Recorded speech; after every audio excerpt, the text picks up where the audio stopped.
முதல்வர் விஜய்க்கும் அவருடைய மனைவி சங்கீதாவுக்கும் இடையே இருந்த விவாகரத்து வழக்கு இன்னைக்கு முடிவுக்கு வந்திருக்கு. இது ஒரு அதிகாரப்பூர்வமான தகவல் தான். சங்கீதாவே எனக்கு டிவோர்ஸ் வேணாம், நான் போட்ட வழக்கை வித்ட்ரா பண்ணிக்கிறேன் அப்படின்னு சொல்லி கேஸை வாபஸ் வாங்கிட்டாங்க. நேற்று காலையில ஹியரிங்க்கு வந்த இந்த கேஸ்ல முதல்வர் விஜயால ஆஜராக முடியல. ஏன்னா அந்த சமயத்துல அவர் சட்டசபையில இருந்திருக்கிறாரு. ஆனா சங்கீதா அவர்கள் ஜூம் மீட்டிங்ல வந்திருக்கிறாங்க. இருந்தாலும் விஜய் வராத காரணத்தினால மதியத்துக்கு மேல கேஸை ஒத்தி வச்சிருக்காங்க. அப்பவும் விஜய் வராத காரணத்தினால சங்கீதா அவர்கள் ஆஜராகி ஜூம் மீட்டிங்ல கேஸை வித்ட்ரா பண்ணிக்கிறேன் அப்படின்னு ஒரே போடா போட்டுக்கிறாங்க. சங்கீதா அவர்கள் தன்னுடைய சுய நினைவில் தான் இந்த கேஸை வாபஸ் வாங்கிக்கிறதா சொல்லியிருக்கிறாங்க. இதுல யாருடைய தூண்டுதலுமே கிடையாது, நானே தான் முடிவு எடுத்து இந்த கேஸை வாபஸ் வாங்குறேன் அப்படின்னு சொல்லியிருக்கிறாங்க. இதை ஏத்துக்கிட்ட ஜட்ஜு 15 நிமிஷம் உரையாடலுக்கு பிறகு கேஸை ரத்து பண்ணியிருக்கிறாங்க. ஆனா இந்த மாதிரி விவாகரத்து வழக்க நாம எல்லோருமே படங்கள்ல பார்த்திருப்போம். கணவன் மனைவி கூண்டுல நிக்க வச்சு ஜட்ஜு கேள்வி கேட்பாங்க. அது மாதிரி இந்த கேஸ்ல நடக்கலையே அப்படின்னு நமக்கு தோணும். ஆனா இதுல 2 பேருமே முக்கியமானவங்க, ஏன்னா ஃபேமஸ் ஆனவங்க. அதனால அவங்க கோர்ட்டுக்கு வந்தா அதிகமான கிரௌடு சேரும். இதனால லா அண்ட் ஆர்டர்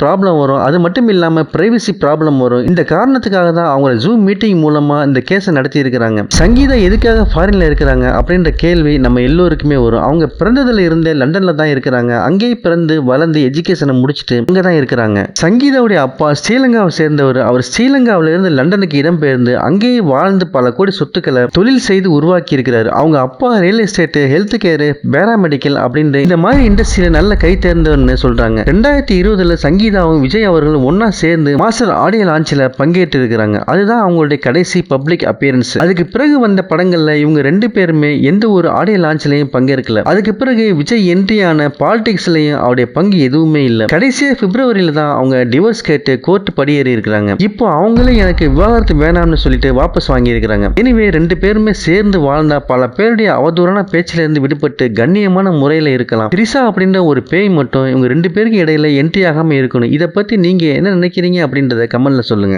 உன்னை காலி பண்ணிருவேன், அசிங்கப்படுத்திடுவேன்னு சொல்ற எவனா இருந்தாலும் சரி, திரும்பி போற ஐடியாவே இல்ல.